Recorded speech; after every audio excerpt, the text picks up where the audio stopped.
poliklinik. Di sini saya akan memperagakan pemeriksaan fisik pada sistem pernafasan, di mana ini nanti akan menjadi panduan atau pembelajaran bagi kita dalam melakukan pemeriksaan fisik. Halo, selamat pagi Pak. Ya, nama siapa Pak? Ya, kenalkan nama saya Lia Pak. Saya tawarnya tugas hari ini mulai dari jam 7 sampai jam 12. Di sini saya akan melakukan pemeriksaan fisik pernafasan Bapak sesuai dengan keluhan yang Bapak rasakan saat masuk. Apakah Bapak bersedia? Oke, baik, mungkin sekitar 5 sampai 10 menit saya melakukan pemeriksaannya. Jadi saya siapkan alat-alatnya dulu ya Pak, nanti saya akan kembali lagi. Oke.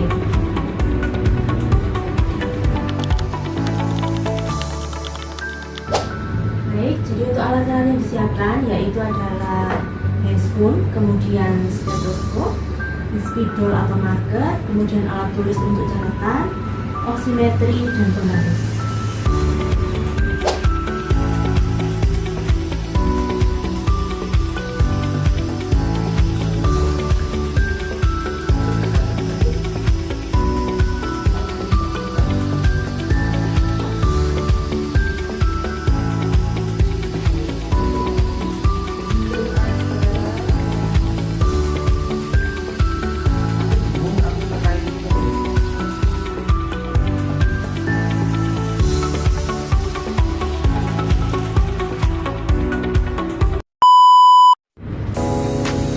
Siang Pak Tri, saya kembali lagi untuk memeriksa Bapak.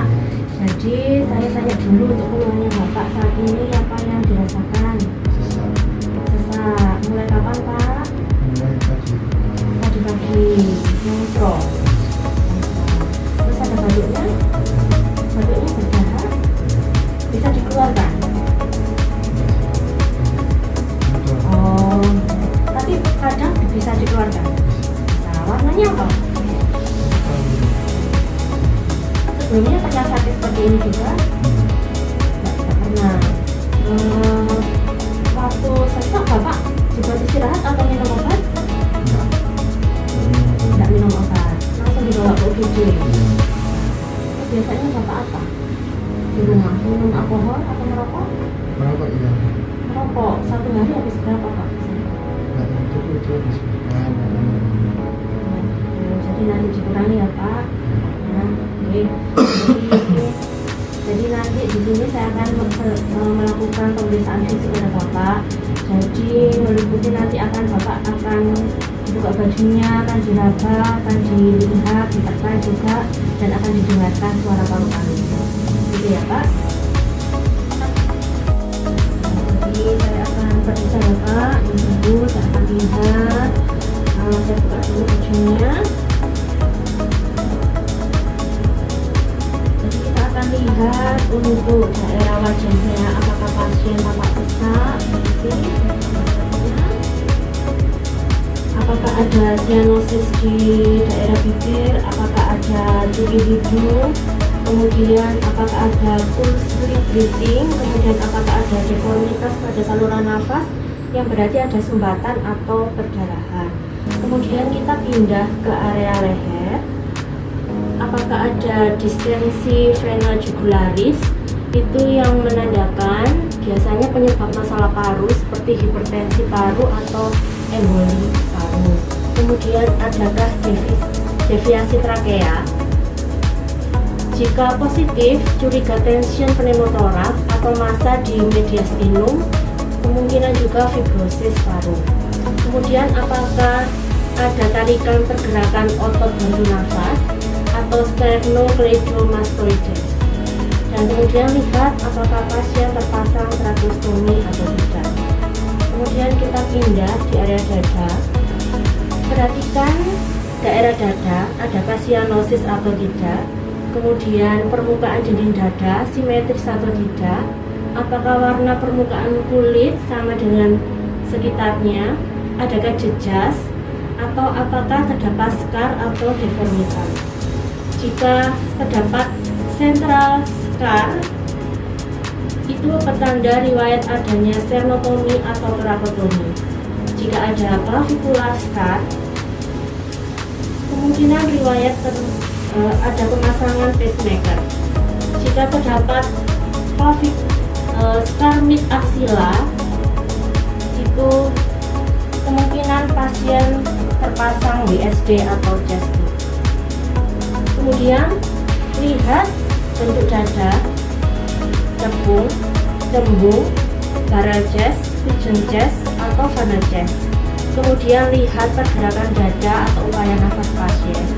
Untuk statis, gerakan dinding dada dengan periode yang sama pada saat inspirasi dan ekspirasi.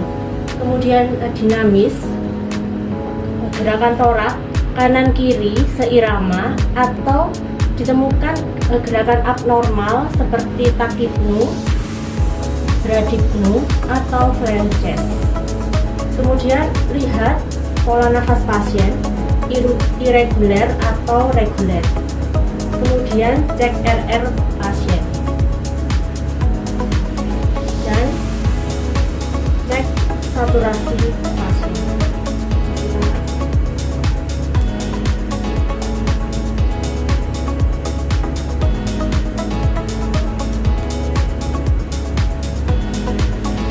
Setelah itu kita juga lihat telapak tangan pasien, apakah ada sianosis, kemudian apakah ada inflamasi atau penipisan kulit karena pemakaian steroid yang lama, atau start straining ditemukan pada pasien yang merokok karena penumpukan nikotin. Adakah clubbing finger akibat hipoksia yang lama? Kemudian kita akan melakukan pemeriksaan auskultasi untuk melihat suara nafas di paru, apakah ada suara nafas tambahan.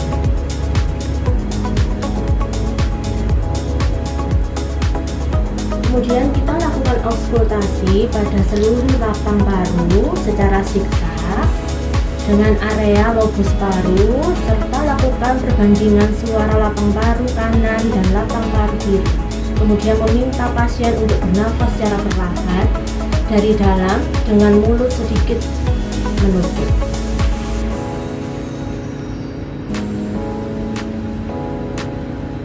Mendengarkan inspirasi dan ekspirasi penuh pada setiap area. Suara auskultasi normal adalah vesikuler. Jika ditemukan suara nafas tambahan, itu biasanya adalah bronkofesikuler. Kemudian ada wheezing, dan kemudian ada ronki. Setelah itu kita lakukan perkusi untuk menentukan batas-batas bawah paru kanan dan paru kiri.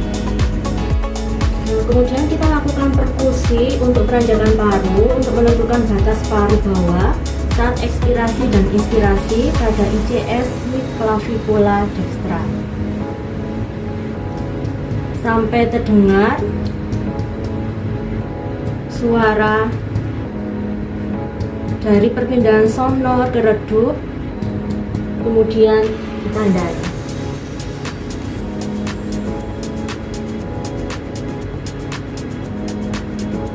Kemudian menganjurkan pasien untuk menarik nafas dalam dan menahannya.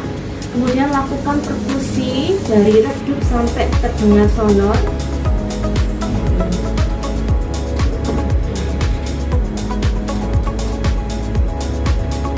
Dan tandai juga.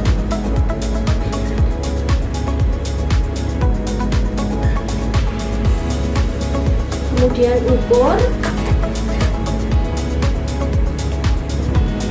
Nilai normalnya adalah 5 cm. Setelah itu kita lakukan pemeriksaan palpasi, yaitu untuk mengetahui adanya nyeri atau gravitasi pada pasien. Jadi kita lakukan palpasi dari bawah klavikula sampai ke seluruh ICS. Apakah sakit, Pak? Ada nyeri, Pak? Kemudian lihat kesimetrisan ekspansi paru dengan cara meletakkan kedua jari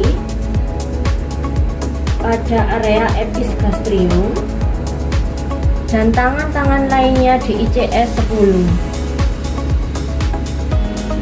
sambil meminta pasien untuk menarik nafas. Tarik nafas, Pak. Dan Perhatikan ibu jari tangan menjauh dan mendekat. Totalnya adalah 5 cm. Perhatikan juga ekspansinya simetris atau tidak. Apakah Bapak bisa duduk, Pak? Bisa ya? Monggo silakan duduk.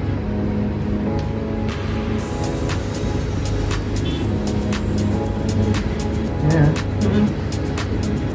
Selanjutnya kita cek tampil fremitus dan menganjurkan pasien untuk duduk, dan kita meletakkan tangan kita di area skapula, supraskapula dan infraskapula untuk merasakan getaran yang ditimbulkan pada saat pasien berbicara, dan menganjurkan pasien untuk bicara 77. Coba Pak, bicara 77 Pak. 77. Lagi Pak. 77. Lagi Pak. 77. Jika getaran meningkat, curiga pneumonia atau konsolidasi paru, dan jika getaran menurun, curiga pneumotoraks atau efusi pleura. Silakan duduk kembali Pak. Baik Pak Tri, pemeriksaan saya sudah selesai. Jadi nanti ini akan saya dokumentasikan hasil temuan yang saya lakukan pada pemeriksaan Bapak, dan nanti akan saya informasikan ke dokter Pak. Untuk tindak lanjutnya mungkin akan saya informasikan kembali ke Bapak. Saya tinggal dulu ya Pak, Bapak istirahat dulu. Monggo Pak, sudah saya kembali.